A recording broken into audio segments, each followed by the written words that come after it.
బంగ్లాదేశ్ లాంటి నిరసనలు భారత్లో కూడా వచ్చే అవకాశం ఉందా? దేశంలో గతంలో షాహీన్ బాగ్ లాంటి నిరసనలకు 100 రెట్లు ఎక్కువగా ఈసారి నిరసనలు తెలిపే అవకాశం ఉందా అంటే అవునని సమాధానాలు వినిపిస్తూ ఉన్నాయి. తాజాగా కాంగ్రెస్ నేత సల్మాన్ ఖుర్షిద్ కీలక వ్యాఖ్యలు చేశారు. దేశంలో ముస్లింలలో చాలా ఆగ్రహావేశాలు దాగి ఉన్నాయని, గతంలో ఈ ఆగ్రహావేశాలు షాహీన్ బాగ్ నిరసనలో కనిపించాయని, అయితే ఆ నిరసనలు పెద్ద ఎత్తున జరగలేదు కాబట్టి అవి తగ్గిపోయాయని ఏమాత్రం అనుకోవద్దని, కాశ్మీర్లో కూడా ఆర్టికల్ 370 తర్వాత ముస్లింలందరూ శాంతించారని, ఇప్పుడంతా ప్రశాంతంగా ఉంది కాబట్టి ఇక ముస్లింలందరూ ప్రశాంతంగా ఉంటారని ఏమాత్రము అనుకోవద్దని, వారిలోని ఆగ్రహావేశాలు ఎప్పుడైనా బయటికి వచ్చే అవకాశం ఉందని, ఈ పరిస్థితి కేవలం కాశ్మీర్లో మాత్రమే కాదు దేశవ్యాప్తంగా ముస్లింలలో ఇదే ఆగ్రహావేశాలు పెళ్ళుబుకుతున్నాయని, అది ఏ క్షణంలోనైనా నిరసనల్లో రూపంలో బయటికి వచ్చే అవకాశం ఉంది అని కాంగ్రెస్ సీనియర్ నేత సల్మాన్ ఖుర్షిద్ కీలక వ్యాఖ్యలు చేశారు. అయితే ఈ వ్యాఖ్యలు ఏదో బంగ్లాదేశ్లో ప్రభుత్వం దిగిపోయిన వెంటనే చేసిన వ్యాఖ్యలు కాదు. బంగ్లాదేశ్లో షేక్ హసీనా రాజీనామా చేసిన తర్వాత సల్మాన్ ఖుర్షిద్ ఇటువంటి వ్యాఖ్యలు చేసి ఉంటే ఓకే, బంగ్లాదేశ్లో పరిస్థితిని చూసి ఈ వ్యాఖ్యలు చేశారని అనుకోవచ్చు. కానీ సరిగ్గా ఒకరోజు దాటాక సాయంత్రం పూట ఈ వ్యాఖ్యలు చేశారు. అది నిన్న సాయంత్రం సల్మాన్ ఖుర్షిద్ ఓ పుస్తక ఆవిష్కరణలో భాగంగా సదరు వ్యాఖ్యలు చేశారు. అయితే ఎందుకు ఈ వ్యాఖ్యలు చేసినట్లు? సల్మాన్ ఖుర్షిద్ వ్యాఖ్యల వెనుక ఏదైనా కుట్ర దాగి ఉందా అంటే అవుననే సమాధానాలే వస్తూ ఉన్నాయి. తాజాగా పార్లమెంట్లో వక్ఫ్ బోర్డు అమెండ్మెంట్ యాక్ట్ను కేంద్ర ప్రభుత్వం ప్రవేశపెట్టే అవకాశం ఉంది. అంటే వక్ఫ్ బోర్డు యాక్ట్లో చాలా వరకు సవరణలు తీసుకువచ్చి నిబంధనలను సవరించే అవకాశం ఉంది. సో దాదాపు ఈరోజు పార్లమెంట్లో ఈ బిల్లు ప్రవేశపెట్టడం అన్నది ఖరారు అయిపోయింది. కాబట్టి సల్మాన్ ఖుర్షిద్ సరిగ్గా ఈ ఒక్కరోజు ముందు సాయంత్రం ఈ వ్యాఖ్యలు చేశారు. అంటే దేశంలో ముస్లింలను ఈ వక్ఫ్ బోర్డు బిల్లు పెడుతున్నారు కాబట్టి ఇది ముస్లింలకు సంబంధించిన అంశం కాబట్టి దేశంలో ముస్లింలను రెచ్చగొట్టి నిరసనలు, ఆందోళనలు, ఉద్యమాలు రేకెత్తించే అవకాశం ఉంది అని చాలామంది భావిస్తూ ఉన్నారు.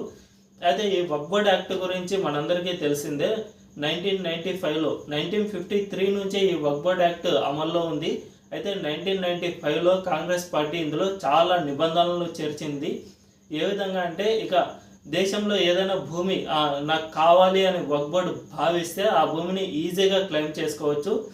ఒకవేళ అంటే ఆ వక్ఫ్ బోర్డ్ యాక్ట్ వక్ఫ్ బోర్డ్ డాష్బోర్డ్లో అప్లోడ్ చేస్తే చాలు, ఆ భూమికి సంబంధించిన వివరాలను అప్లోడ్ చేస్తే చాలు, ఇక అది వక్ఫ్ బోర్డ్కే చెందుతుంది. దాన్ని ఎవరైనా కోర్టులో సవాలు చేసిన తర్వాతే కానీ ఆ వక్ఫ్ బోర్డు సదరు వ్యక్తికి వెళ్ళదు. సో ఈ విధంగా దేశంలో ఎన్నో భూములను క్లెయిమ్ చేసుకుంది. హైదరాబాద్లోని హోటల్ మ్యారియట్ కానీ, కాశీ విశ్వనాథ టెంపుల్ ప్రాంగణం కానీ, ఈ విధంగా అంటే హిందూ దేవాలయాలకు సంబంధించిన దేవాలయాలను కూడా తనది అని వక్ఫ్ బోర్డ్ యాక్ట్ ద్వారా క్లెయిమ్ చేసుకుంటూ వచ్చింది. అయితే ఈ వక్ఫ్ బోర్డును ఎందుకు తీసుకొచ్చారంటే కాంగ్రెస్ పార్టీ 1992లో బాబ్రీ మసీదును కూలగొట్టిన తర్వాత అప్పట్లో ముస్లింలలో చాలా ఆగ్రహావేశాలు పెళ్ళుబికాయి అని, సో వీరిని చల్లార్చేందుకు, వీరిని బుజ్జగించేందుకు కాంగ్రెస్ పార్టీ ఈ వక్ఫ్ బోర్డ్ యాక్ట్లో ఇటువంటి నిబంధనలను చేర్చింది. సో దీనివల్ల దేశంలో ఏ సంస్థకు లేనని అత్యధిక భూములు వక్ఫ్ బోర్డుకు ఉన్నాయి. దేశంలో ఆర్మీ, రైల్వే శాఖ తర్వాత 3వ స్థానంలో వక్ఫ్ బోర్డుకు ఉంది. దాదాపు 9,40,000 ఎకరాల భూములు వక్ఫ్ బోర్డు యాక్ట్ కింద ఉన్నాయి. సో ఈ వక్ఫ్ బోర్డు చాలా వరకు అన్యాయంగా ఆక్రమించుకున్న భూములు ఉన్నాయి కాబట్టి ఇన్ని లక్షల ఎకరాల్లో ఈ వక్ఫ్ బోర్డుకు భూములు ఉన్నాయి. కాబట్టి ఈ బిల్లును అమెండ్మెంట్ చేసి వీటన్నింటినీ ఎవరికి వాళ్ళకు ఇచ్చేయాలనే ఉద్దేశంతోనే కేంద్ర ప్రభుత్వం ఈ బిల్లుని తీసుకువచ్చింది. కానీ ఇది కేవలం ఒక సాకు మాత్రమే. ముస్లింలకు ఈ బిల్లును చూయించి ముస్లింలను రెచ్చగొట్టే ప్రయత్నాలకు కాంగ్రెస్ పూనుకుంటుందా అంటే అవుననే సమాధానాలే వినిపిస్తూ ఉన్నాయి. గతంలో కాంగ్రెస్ అగ్రనేత, కాంగ్రెస్ అధ్యక్షుడు మల్లికార్జున ఖర్గే కూడా మోదీ ప్రభుత్వం చాలా సున్నితంగా ఉంది, అంటే అంత బలమైన ప్రభుత్వం కాదు కాబట్టి ఏ క్షణంలోనైనా కూలిపోయే అవకాశం ఉంది అని మల్లికార్జున ఖర్గే చెప్పారు.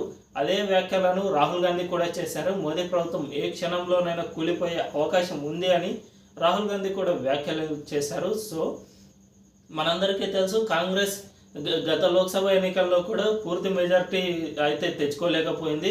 కేవలం 99 సీట్లకు మాత్రమే పరిమితమైంది. బీజేపీ కొన్ని సీట్లు తగ్గినా కూడా సంకీర్ణ మెజార్టీతో కేంద్రంలో అధికారంలో ఉంది. సో సంకీర్ణ ప్రభుత్వంకి సంపూర్ణ మెజార్టీ అయితే ఉంది కాబట్టి ఇక రాబోయే 5 ఏళ్ళు తాము మళ్ళీ అధికారం చేపట్టలేం కాబట్టి ఈ నిరసనలను రేకెత్తించి కేంద్ర ప్రభుత్వాన్ని కట్టడి చేయాలనే ఉద్దేశంతో కాంగ్రెస్ ప్రయత్నాలు చేస్తున్నట్లు తెలుస్తుంది. ఈ ప్రయత్నాల్లో భాగంగానే సల్మాన్ ఖుర్షిద్ సదరు వ్యాఖ్యలు చేశారు. సో భవిష్యత్తులో అంటే ఈ వక్ఫ్ బోర్డ్ యాక్ట్ బిల్లు కనుక పార్లమెంట్లో పాస్ అయితే దీన్ని సాకుగా చూపి దేశంలో ముస్లింల సహాయంతో నిరసనలు ఉద్యమాలు రేకెత్తించే అవకాశం లేకపోలేదు. దీన్ని బీజేపీ కేంద్రంలోని నరేంద్ర మోదీ ప్రభుత్వం ఏ విధంగా అడ్డుకుంటుందో తెలియాలంటే వేచి చూడాల్సిందే.